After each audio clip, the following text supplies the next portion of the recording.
BPF Tunapa. BPF long live.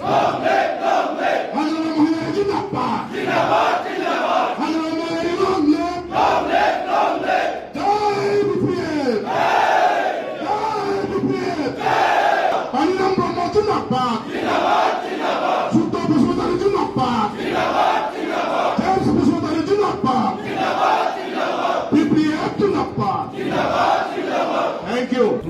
थांनाय समाव नोंथांमोना UPPL सरकारखौ मदद होदों दिनैहाय नोंथांमोना BPF दोलोआव मदद होनो होननानै आवगायबोबाय साबैसे मददगिरि नोंथांमोना फैखो आरो मा जाहोननि थाखाय फैखो माने जोङो सिगां समावथ' जोङो माने UPPLआव दङमोन UPPLआव माखासे गोबां माने जोङो दुखु खस्थ सोलिबोनांदों बयहाबो माने रायजो राजा बिथांमोनानो जोंखौ सिगां ससियेल मिडियायाव नुबोखादों जों मा जाबोनांदों आं आरो बेखौ खनले बुंबावनो सानाखै दिनै जोङो जिखुनु डक्टर सांग्रां ब्रह्म सारनि लिडारशिपआव दैदेननायाव दिनै जोङो 200निबो बारा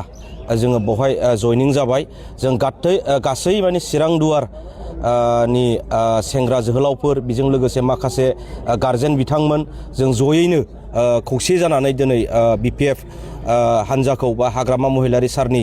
दैदेननाय हान्जाखौ जोङो सापर्ट होनो होननानै सिगाङावबो जों सापर्ट होबोनायजों लोगोसे आरो दायो जोङो फर्मेलि जयेन जानानै जोङो मैखोम खामानि मावनो 14 चिरां दुवारखौ जोङो एकदम गोसो मोदोम जिउ होनानै देरहासार होनो थाखाय जों फैबाय थानाय एसेम्बलि इलेक्सनाव जेरैखि जाया जोङो मोनब्रै समस्तिनि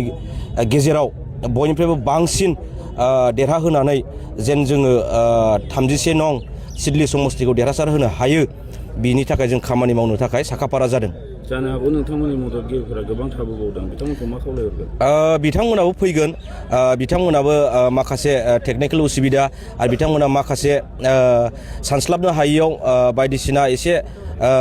माबायाव बिथांमोना थाथ'दों बिथांमोनाबो जोंनो खोथा होदों जोङो एसे जोंनो सम होबाव जोङो साननै सानथामसोनि उनाव बा बे सप्तासेनि उनाव जोङो मोजां मोनसे डिसिजन लानानै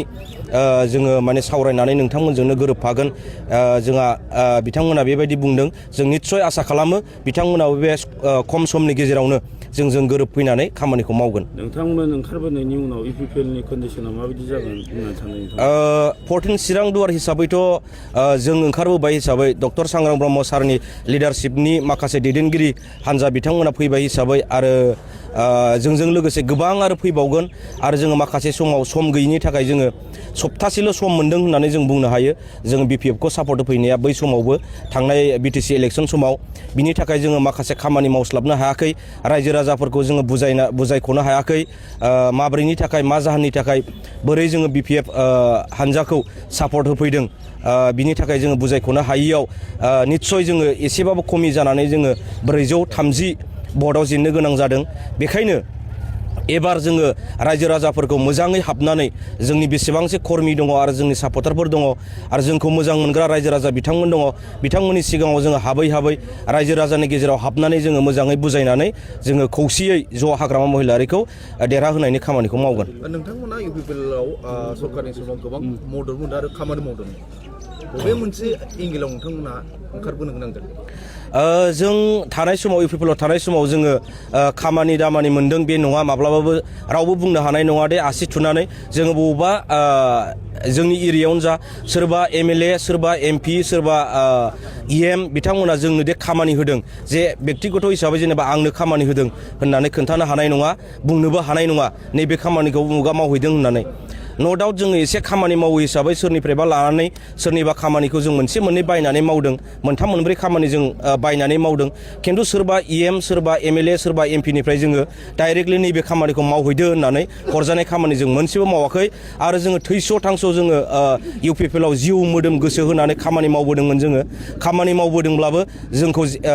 बिथांमोना जोंखौ माब्लाबा मोजां मेगनजों नायाखै जायनि थाखाय जोङो दुखु मोननानै गोसो सिङावल' थायोमोन नाथाय जोङो सुजुग आरो सुबिदा मोननायनि जाहोनाव जोंनि डक्टर सांग्रां ब्रह्म सारनि लिडारशिपआव